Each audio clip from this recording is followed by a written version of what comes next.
Case ఇస్తే కనీసం police case తీసుకోలేదు మీ వాళ్ళు. నీ రాక్షస పాలనకి ఉదాహరణ చంద్రయ్యని జల్లయ్యని బీసీని నరికి పొట్టలు పెట్టుకున్నారు. డాక్టర్ సుధాకర్ దళితుల్ని హింసించి చంపేశారు. ఇదేనా మీ పాలన? పోలీసు వ్యవస్థని నిర్వీర్యం చేసి దుర్మార్గాలు చేసింది మీరు. ఆ రోజు కనీసం దాడులు చేసిన కేసులు పెట్టలేదు, దాడులు చేసిన చర్య తీసుకోలేదు, కనీసం అరెస్ట్ కూడా చేయలేదు. ఎందుకని? మీది రాక్షస పాలన కాబట్టి, రాక్షస పాలన చేశారు కాబట్టే ఈరోజు మీకు ఈ గతి పట్టింది. ఈరోజు చంద్రబాబు గారి పాలన ధర్మ పాలన, శాంతి భద్రతలు దేశంలో నెంబర్ 1గా ఉన్నాయి. కాబట్టే మా పార్టీ కార్యకర్తలు 31 మంది మీద కేసులు పెడితే ఈరోజు వాళ్ళ వెంటనే అరెస్ట్ చేసి నువ్వెందుకు చేయలేకపోయావు? ఆ విధంగా నేను అడుగుతున్నా.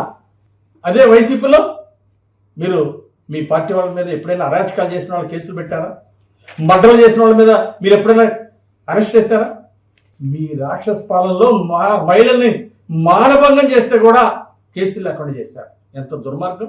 ఈరోజు చంద్రబాబు గారి పాలన కాబట్టే నువ్వు 6 కిలోమీటర్లు 6 గంటలు వచ్చావు. ఈరోజు నువ్వు పరామర్శించినా అర్థమైందా? ఈరోజు ప్రజాస్వామ్య విలువలకి తెలుగుదేశం పాలన, ఎన్డీఏ పాలన విలువ ఇచ్చింది కాబట్టే ఈరోజు నువ్వు రోడ్డు మీద నడవగలుగుతున్నావు. ఈరోజు రాజ్యాంగాన్ని అమలు చేశాం కాబట్టే ఈరోజు నువ్వు ఈ విధంగా ఉండగలిగావు. కులాల మధ్య, మతాల మధ్య చిచ్చు పెట్టావు. ఎందుకు అంటే నీ స్వార్థం కోసం, నీ అధికార దాహం కోసం కులాల మధ్య, మతాల మధ్య చిచ్చు పెడతావా? ఎంత దుర్మార్గం! నీకు దమ్ముంటే అసెంబ్లీకి రా.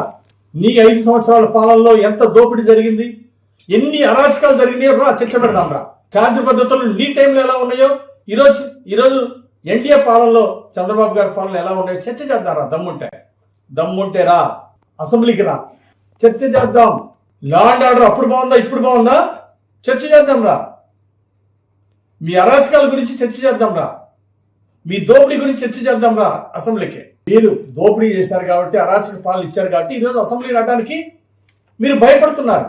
ఈరోజు అసెంబ్లీ రావడానికి మీరు సిగ్గుపడుతున్నారు, భయపడుతున్నారు. ముఖం జల్లకనే మీరు అసెంబ్లీకి రావటం. జంగిల్ రాజు పాలన ఎవరిది? నీది. 5 ఏళ్ల వైసీపీ పాలనలో నీది జంగిల్ రాజు పాలనగా, తుగ్గక్ పాలనగా, అరాచక పాలనగా, దోపిడీ పాలనగా దేశంలోనే పేరుంచింది. రాష్ట్రాన్ని అప్రదిష్ట పాలు చేశావు నీ పాలన. మళ్ళీ అధికారంలోకి వస్తారా? ఏది ఇక ఈ 3 ఏళ్ళు కళ్ళు మూసుకోండి, వచ్చేది మనమే అంటావా? 3 ఏళ్ళు కాదు జగన్మోహన్ రెడ్డి, 3 ఏళ్ళు కాదు 30 ఏళ్ళు కళ్ళు మూసుకున్నా నువ్వు అధికారంలో రావు. నువ్వు చేసినటువంటి పాపాలు, ద్రోహాలు ప్రజలకి పొర్లు దండాలు పెట్టినా, 10 జన్మలు ఎత్తినా మళ్ళీ నీకు ప్రజల అధికారం ఇవ్వరు. అవకాశం చూశారు, నమ్మి గెలిపించడం నట్టేట ముంచావు, ప్రజలకు ద్రోహం చేశావు, రాష్ట్రాన్ని నట్టేట ముంచావు. జంగిల్ రాజు పాలన నీది. నీ టైంలో జరిగిన రాజకీయాలు ఎక్కడైనా జరిగినాయా? ఈరోజు మా పాలన, ఈరోజు చంద్రబాబు గారి పాలన లా అండ్ ఆర్డర్ నెంబర్ 1గా ఉంది, గర్వపడుతున్నావు. ఈరోజు నువ్వు మాట్లాడేది ఏంటి? పోలీసుల గురించి ఏం మాట్లాడుతున్నావు? పోలీసులకి బట్టలు ఎప్పదీస్తాను, ప్రజలకు బట్టలు ఎప్పదీస్తాను, తెలుగుదేశం పార్టీ నాయకులకు బట్టలు ఎప్పదీస్తాను. ఏంది నువ్వు ఇప్పిది? నీ సీన్ అయిపోయింది. 151 సీట్ల నుండి ప్రజలు 11 సీట్లు ఇచ్చారు నీకు. నీ సీన్ అయిపోయిందన్న విషయం గుర్తుపెట్టుకో. ఇలాగే నీ ప్రవర్తన ఉంటే ఆ 11 సీట్లు కూడా రావు. ఈరోజు చంద్రబాబు గారు ఈరోజు లా అండ్ ఆర్డర్ నెంబర్ 1 కంట్రోల్లో ఉంది కాబట్టే నువ్వు ఈరోజు 6 కిలోమీటర్లు 6 గంటలు వచ్చావు. పోలీస్ యాక్ట్ 30లో ఉన్నా నువ్వు ఇలా రావచ్చా? నేరుగా ఇంటికి రావాలి, పరామర్శించాలా, పోవాలా? పోలీస్ 30 యాక్ట్ అమల్లో ఉన్నప్పుడు నువ్వే విధంగా వచ్చావు? 100 మందితో 6 కిలోమీటర్లు 6 గంటల పాటు నువ్వు వచ్చావంటే ఈరోజు లా అండ్ ఆర్డర్ కంట్రోల్లో ఉంది కాబట్టే, దేశంలో ఏపీలో నెంబర్ 1 ఉంది కాబట్టే నువ్వు రాగలిగావు. మేము రివెంజ్ పాలిటిక్స్ తలుచుకుంటే నువ్వు అసలు ఇంట్లో నుండి బయటకు వస్తావా? మాకు అధికారం వచ్చిన మరుసటి రోజు నుండే నువ్వు ఇంట్లో నుండి బయటికి రావు, నువ్వు రావు, నీ నాయకులు కూడా బయట తిరిగే పరిస్థితి ఉండదు. ఈరోజు మేము ఎప్పుడు రివెంజ్ పాలిటిక్స్ గురించి ఆలోచించాల.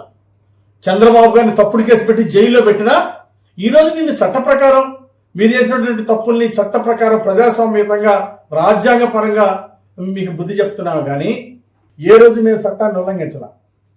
నీ టైంలో తెలుగుదేశం పార్టీ కార్యాలయం మీద దాడి చేస్తే నువ్వేం చేసావు? డీజీపీ ఫోన్ ఎత్తాడు, ఎస్పీకి ఫోన్ చేస్తే ఎస్పీ ఫోన్ ఎత్తాడు. ఇప్పటికైనా పద్ధతి మార్చుకో, ఇప్పటికైనా జరిగిన తప్పులు సరిదిద్దుకో, ప్రజాస్వామ్య విలువలకి గౌరవాన్ని ఇవ్వు. పోలీసు వాళ్ళకి బట్టలు ఏడదిస్తాను, ఏళ్ళకి బట్టలు ఏడదిస్తానంటే నీకు ప్రజలు ఆల్రెడీ బట్టలు ఇప్పదీశారు. ఆ విషయాన్ని గుర్తుపెట్టుకో. ఇప్పటికైనా పద్ధతి మార్చుకోమని హెచ్చరిక చేస్తున్నాం.